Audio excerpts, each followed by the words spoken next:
Hello and welcome back to the Monsters of Monster Hunter Double Cross, where today we are getting started on Brute Wyverns with Barroth. So let's go ahead and find us a Barroth quest. Gonna be doing a hyper one right off the bat because I haven't done it before, and again it'll take longer than the regular one. And we'll be using Aerial Hammer again for this, because Barroth is one of two monsters where impact damage is actually required in order to break a certain part. And I want to break it just to show that off, because, yeah, it's a thing. And looks like we're not getting anything terribly interesting from that defense up, so let's just... Well, what can we get here?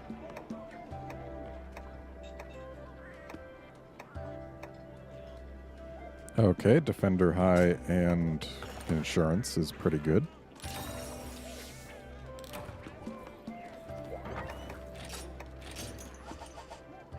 And off we go to play with Barroth.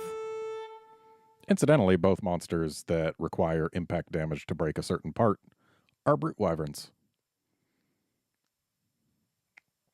Though I don't believe I'll be up to the task of doing it for the other one, because the other one's Crystal Beard Uragon. And Crystal Beard Uragon, since we'll be doing the G5 one, is not going to be by itself. And is not going to give us the goods easily. So I'll probably just resort to using Aerial Switch Axe for that.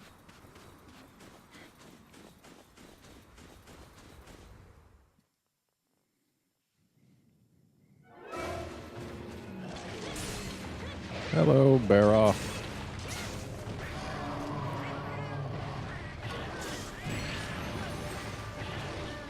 It's kind of interesting how for both the Brute Wyverns and the Leviathans... Oh, by the way, I've got Bind Res right now. That's why we're not muddy. Yeah, both the Leviathans and Brute Wyverns in the monster list, they have the first one be the first to get unlocked in Try, and the second be the last to get unlocked in Try. With Leviathans, it was Agnactor following immediately after Royal Ledroth in the monster list, and for Brute Wyverns, Devil Joe follows this guy. Ow. Kind of forget that he's able to not just go straight. Also, ow.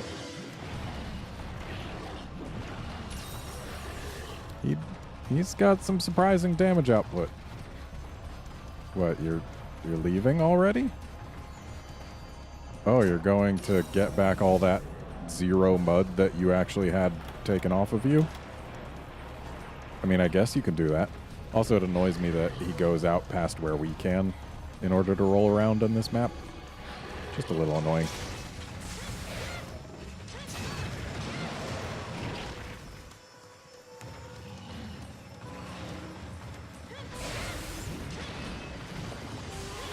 Barroth was one of my least favorite G-rank upgrades back in 3U. Simply because it tosses mud behind itself when it charges, because I would always use the charge to follow and then try and cut the tail, but when it tosses mud behind itself, following is discouraged. Also, I don't mind that we're going to be breaking off a lot of the mud from this guy, because the mud texture is not that interesting.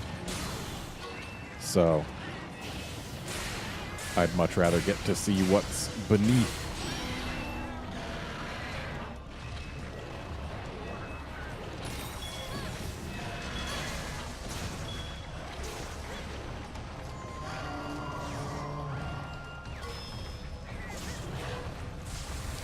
I'm actually a little surprised we haven't managed to get the mud off of the face yet. Must be caked on there pretty good.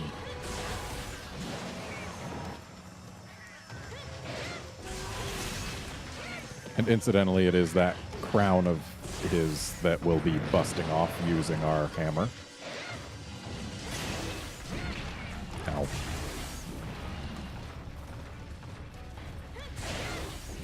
And once we do that, he actually loses the ability to toss mud behind himself when he charges, so there's actually a pretty good reason to do that.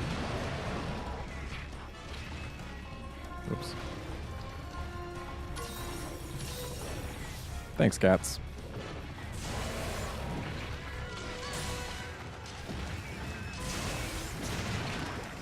Apparently it's just tall enough that we can't hit it from a standing position with our hammer. At least not with our normal combo.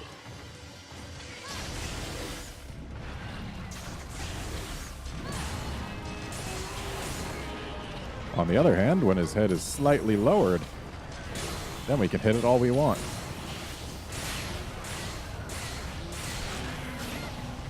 Alright, missed the big hit, but we got our break.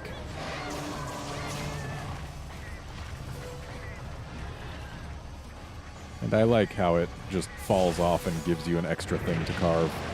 Just like cutting a tail. Of course, if I really wanted to get everything possible, I would have gone with Hunting Horn for this quest, because that can do both cut damage and impact damage. Or I would have brought boomerangs, because boomerangs also do cut damage. That would probably take more than just one round of boomerangs to actually score a tail cut in G rank, I would think. And now that it's not throwing mud behind itself, this quest is going to become significantly easier. Because as long as we don't get hit by the face during the charge, we don't get hit by anything during the charge.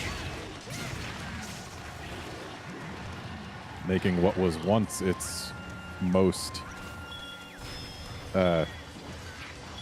seriously? Right as it leaves? What was once its most tricky attack to avoid all damage from is now completely defanged. So yeah, knocking its block off is a good strat. Plus, now we can get a nice good look at it. Though, admittedly, it's too far to actually get a good look at the top. Kind of interesting texture on the inside. Yeah, that's a thing.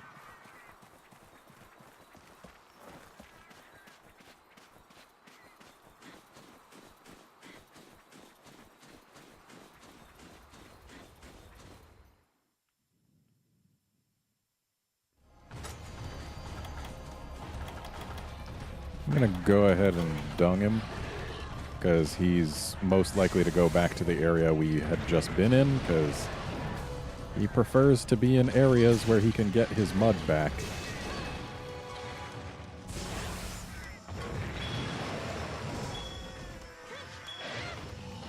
Because after all, he likes having his mud. It's kind of his whole deal. And this is one of the monsters that we know for sure is returning in Monster Hunter World, and I can't wait to fight it in that game. Looks like they're completely changing how the mud works. Like, it's not gonna basically be Snowman. So, I'm interested to see how it changes. And also, he looks way nice in Monster Hunter World. With that new art style that fully takes advantage of modern hardware.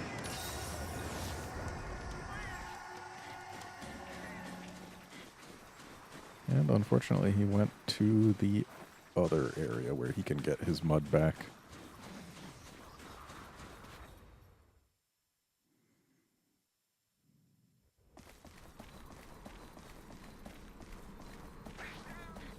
I'm not gonna lie, I'm super amped for...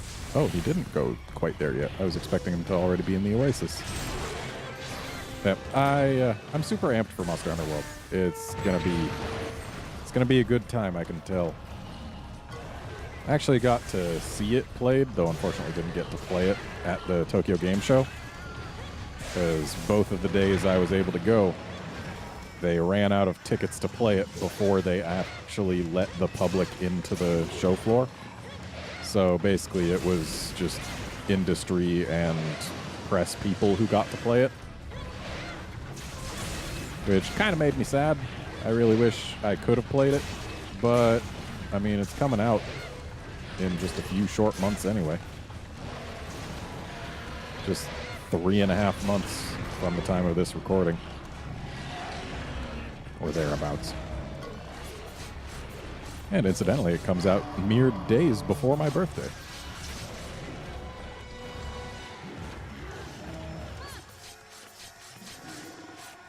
But this isn't Monster Hunter World. We're playing Monster Hunter Double Cross right now because it's fun and I enjoy it. And it looks really nice on the Switch. And it's the nicest looking Monster Hunter game that uses the traditional Monster Hunter art style.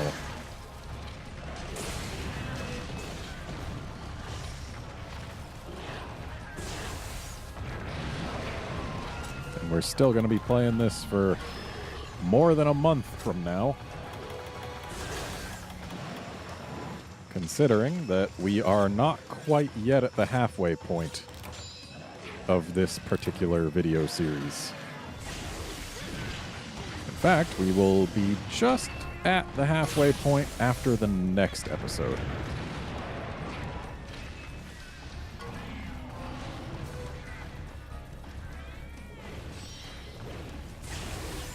Ow.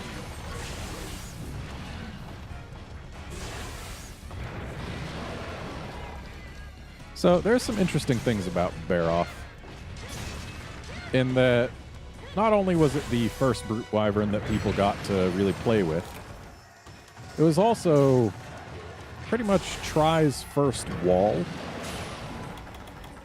Like, it was the monster that people needed to start actually knowing what they were doing in order to beat, because it had relatively high damage output for its tier.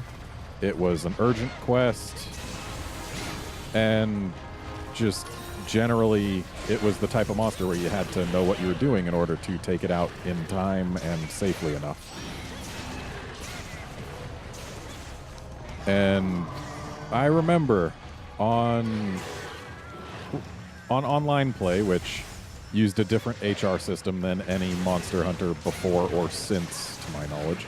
Maybe not before, but definitely of all the ones I've played, none have matched its HR system, in that you basically, instead of key quests specifically unlocking your urgent quests, it might have had key quests online, but it also had HR requirements in order to unlock the key quests. Like, the HR was unlocked from the get-go. So Barroth, for example, was the HR 8 urgent in low rank. And so basically, it almost didn't matter what the room's posted target was. Like, you could say, high rank players only, and we're going after Elatrion. And almost every time, someone would join the room and ask if you could help them with their Barroth urgent. Like, it was a wall to that extent that people would join completely unrelated rooms and ask for help with it. And it got really annoying. But, yeah, it was a thing. I actually soloed mine, and that was the last quest that I soloed for quite a while online. Like, I was originally trying to solo everything, but then, like, it took me a while to bring down the Barroth, and I had some trouble with it because you couldn't bring Cha-Cha with you, I don't think. If you could, I didn't know how at the time. So it was just me against the Barroth, and I carded a couple times. It took me a long time to bring down the Barroth because I was trying to play it safe. And just generally, it caused some trouble.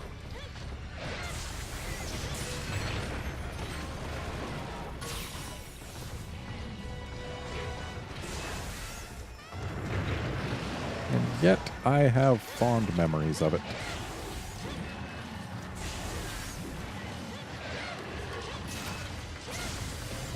Because that's really how hard-won victories go. You tend to feel really good when you finally win them.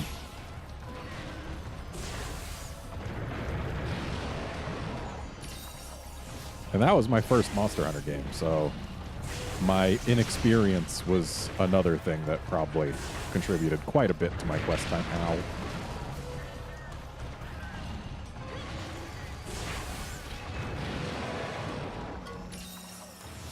And I almost certainly did not have a good weapon at the time.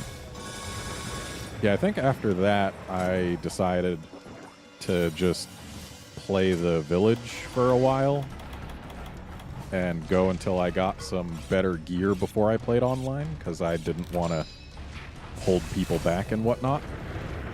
So I actually didn't play online after that until I got a full set of laggy gear and the laggy switch axe. That was before I really paid attention to armor skills or what they did. I just knew I wanted better armor.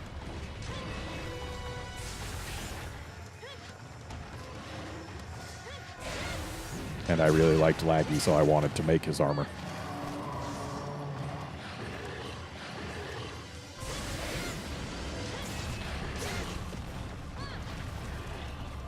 I've got a lot of fond memories of Tri. Which I had better, because it was the game that got me into this franchise, which literally, as of that game, was my favorite gaming franchise of all time. That's how much I enjoyed it. So I had better have some fond memories of it. Otherwise, I'd be throwing around the word favorite way too easily.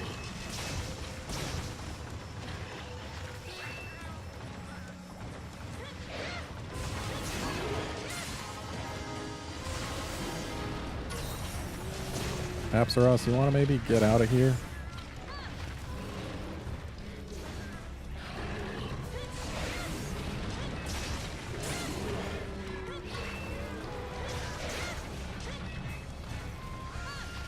Okay, I guess he can get out of here. Oh, gee, thanks for playing the Sonic Horn after the monster's already leaving.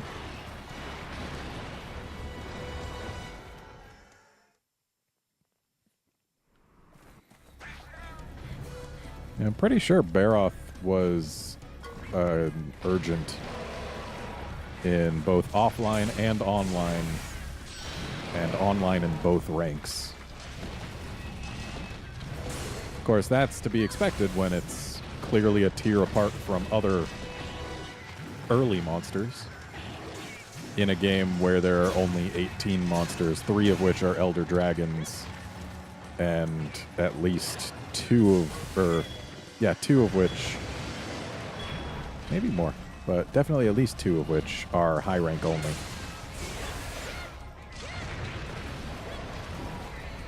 And I think it's just Joe and Elatrion that were high rank only.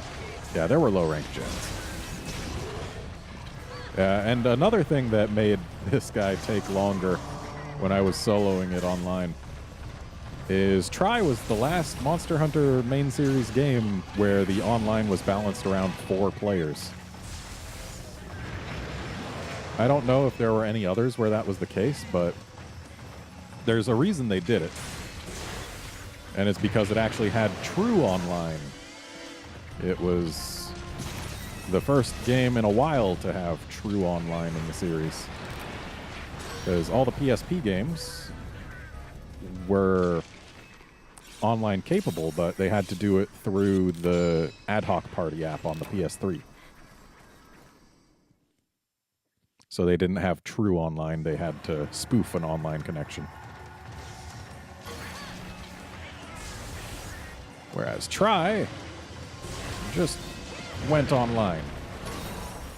And in fact, in Japan, Tri went online with a paid subscription. That didn't make it over to the US, but the US did get the ability to use WeSpeak and thus had voice chat, technically, but only if everyone in the quest both was on the same friends list And also, like, everyone had to be friends with each other. Or at least everyone who was doing voice chat had to be friends with each other. And also had to have a WeSpeak. If you didn't have WeSpeak, then you couldn't do voice chat at all. Like, it wouldn't let you hear them, even if you were friends, which was really stupid. Like, it was two-way only. There was no one-way voice chat. That would have been heresy. So you had to be friends, and you had to both have WeSpeak in order to voice chat with people. And because of that, we actually, in the West, got dropped down from 12-person rooms. Or maybe it was 10 or something, or 8. But it was definitely more than 4. And we were dropped down to 4-player rooms, which felt kind of empty considering how large the lobby area was in Tri. Certainly larger than it needed to be for only 4 players. Because there was enough table space for 12 people to sit down, I know that much. Incidentally, there's enough table space in Monster Hunter 3U for 8 people to sit down, and yet that game only ever had 4-player rooms.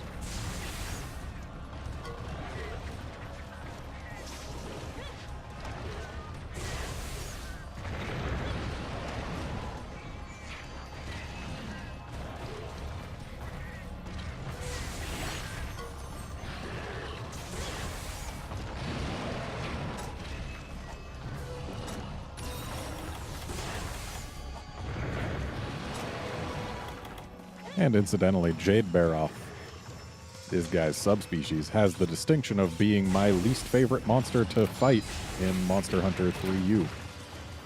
At least in G rank. Because it's basically this, complete with the throwing of mud behind itself, except it was snow instead of mud. But with the ability to, during its charges, take U-turns and come right back. So it just went all over everywhere and then sometimes came back, and I just got hit far more than I really should have. So I really just did not enjoy fighting Jade Barroth.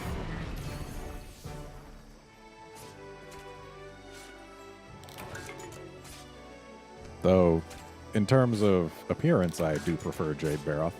It's got some nice greens going on, greens and blues. And I like greens and blues. Anyway, let's take a look at these textures. Pretty good stuff going on for the scales here. On the legs is really nice, and the bump mapping is also really good, and they got a nice kind of shininess going on with the shell here. Then up top, yeah, I'd say they did pretty effective texture work on pretty much the whole Barroth. Not gonna lie, this is pretty good. Good job, Capcom. Barroth looks good. Which is nice, because he's a brute wyvern, and brute wyverns are pretty much all good. And also, he hadn't been seen since 3U.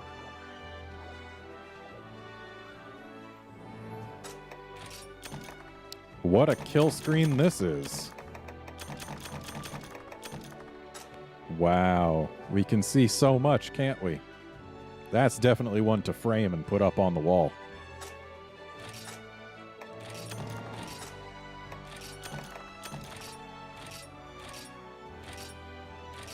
And I mean, I left it on screen for a couple seconds there, so if you want, you can screenshot it and use it as your desktop wallpaper or something.